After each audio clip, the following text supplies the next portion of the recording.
Recording in 5, 4, 3, 2, 1. Hi everyone, welcome to the Blessed with Hope podcast, and on today's episode, we are starting a new series called The Joyfulness of God. And if you're wondering why I didn't record an episode last week, it's because I personally needed a break. Final weeks is coming up, so I have 2 more weeks of this semester and then off to my next internship. But because finals is in 2 weeks, a lot of things are being vamped up right now, and my project is getting closer to being finished, and I needed time to just focus on that. I still need to focus on it right now, but I wanted to get this episode out and continue this journey that God has called me to do. And I felt like if I delayed on this episode again, then it'll just keep repeating until the semester's over, and I'd rather not wait another 2 weeks to do this. So in this episode specifically, we're going to be talking about finding joy, and specifically finding joy in God. So let's get into it. Before I begin, I do not have a transcript of what I'm going to say on this episode because for some reason I just cannot think this morning. I wrote notes on what I'll be talking about, but it's not like a whole transcript of exactly what it is I am going to be talking about. So I'm going to be doing an impromptu episode, and hopefully all of this will make sense. It's pretty much just my thoughts coming out as I speak to you guys. So now let's actually get into it. So today we're talking about finding joy. And what does that mean? Well, to begin, what first popped in my head this morning when I talked to God about this episode of finding joy, he brought to my mind about how people see Christians. And I've talked in previous episodes before about how although Christianity is a religion, it's not the religion part that matters, it's your relationship with God that matters. However, not a lot of people know that. Going with that, because not many people know that you should have a relationship with God and not focus it on it being a religion where we have all these rules, people will assume that we're boring and uptight. We follow rules because the Bible says we have to follow rules, which means we are strict and that we don't have fun. And to me, when people say we don't have fun, it just confuses me a little because I don't understand what they mean when we don't have fun. But to be fair, I was that person on the other side where I mocked Christians constantly, and I also didn't think they had fun. And looking back at it, the only reason why I didn't think Christians had fun was because they didn't really party, they didn't drink, and they just didn't do things that people typically do. And that can be like a lot of things, but in this case, I think it's always around partying and drinking and listening to secular music. I think those are the 3 main common things that people think are fun. And because those people think that those are fun, they just assume Christians aren't fun because they don't do that.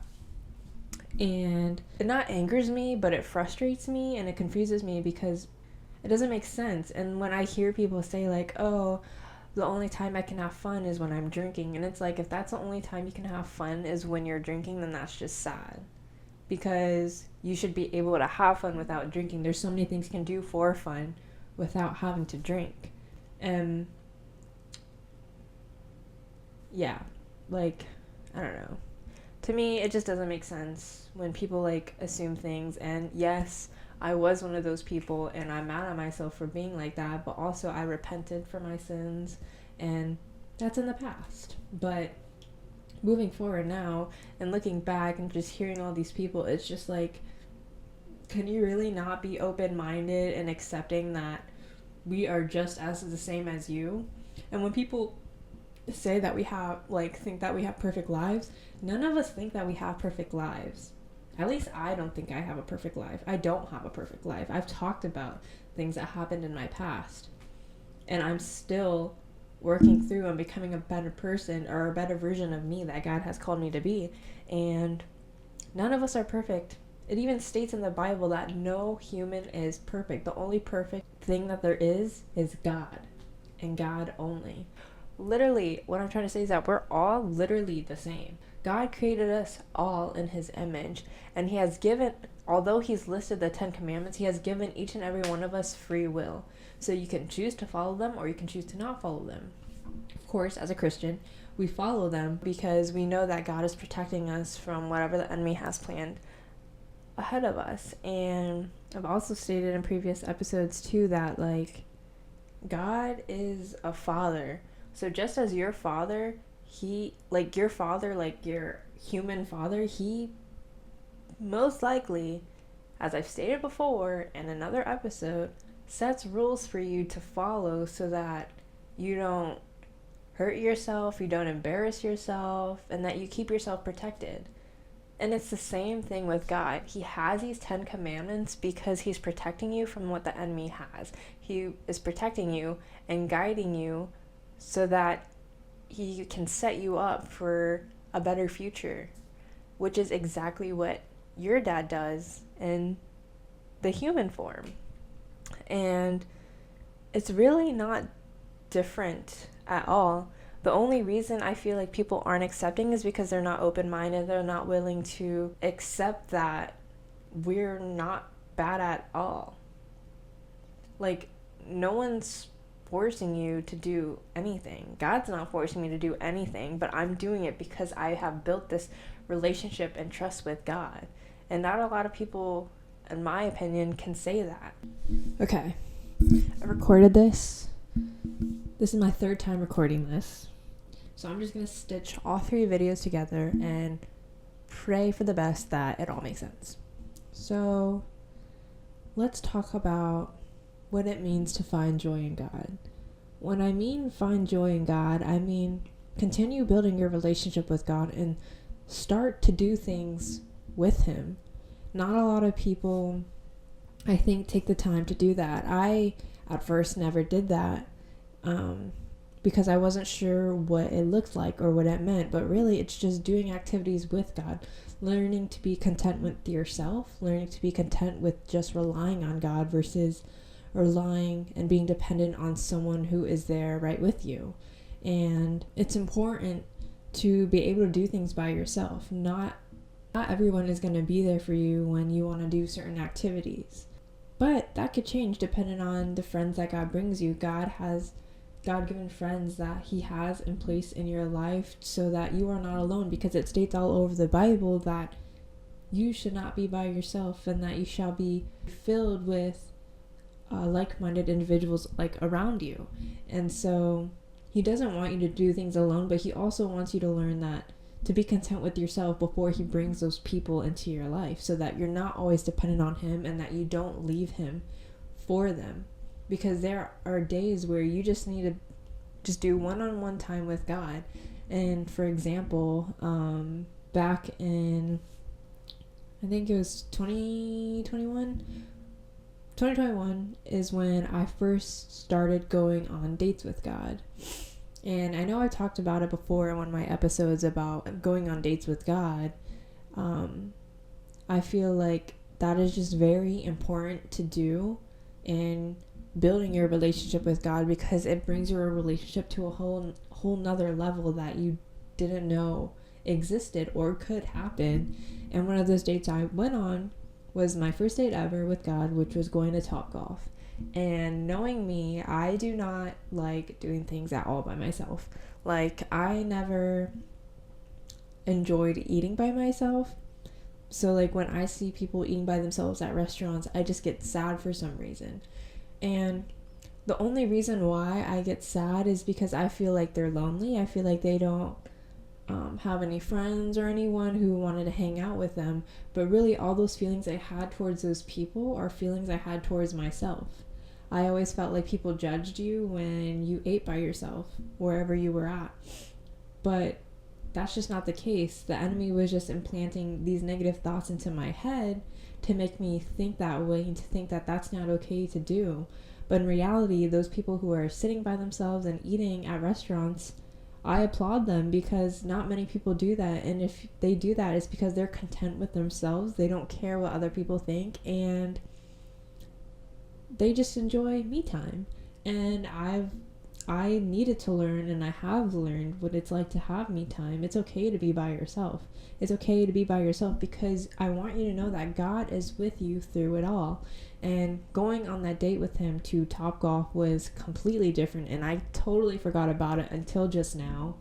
And it was the best feeling ever. Although when I first arrived at Topgolf, I was a little nervous because I wasn't sure what people would think with this girl going to Topgolf all by herself, doesn't even know how to properly golf, but she's going anyways.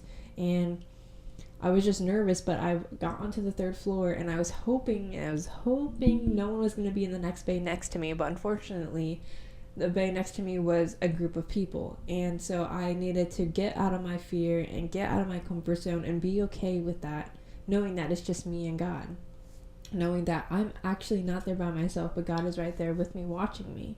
And as I started hitting the golf balls, I was just getting into it. I was getting into the zone, asking God for techniques, and it was the funnest time ever.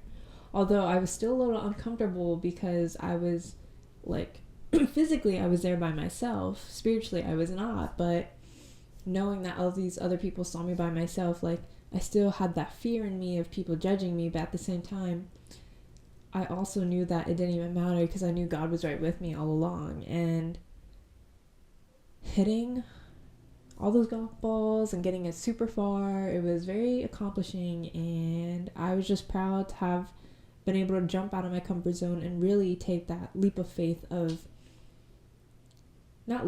but taking that next step in my relationship with God of, okay, like, I'm going to start learning how to do things on my own. So then the next date, I think we went out to eat somewhere, and as I mentioned previously, I don't like eating anywhere out by myself. But now I don't even care, because no one's gonna judge you. And so we went out to eat. I don't remember where, but it was a really good date, and I enjoyed spending that one-on-one time with God and really just being in his presence. It was awkward at first again, but I needed to get out of my comfort zone and get over that fear that people are judging you, because it doesn't matter. And so when I talk about finding joy, ultimately it's finding joy in the things that you like to do instead of doing what other people like to do, and learning to just, again, be content with yourself and be content with knowing that God is right there with you. It may not feel like he's right there with you, but trust me, he is right there with you. And so looking at all those assumptions that people have talked about or say, it doesn't even matter, because they don't know what you've been through. They don't know where you've been to get to where you are now. And they could possibly go through the same steps too. Everyone starts at the phase of mocking Christianity. I'm not sure why, but it's always a phase where people make fun of Christians. At least for me specifically, it started out with making fun of Christians to talking about God as if I've never made fun of him before. And God is a forgiving God. As long as you repent and not do those sins all over again,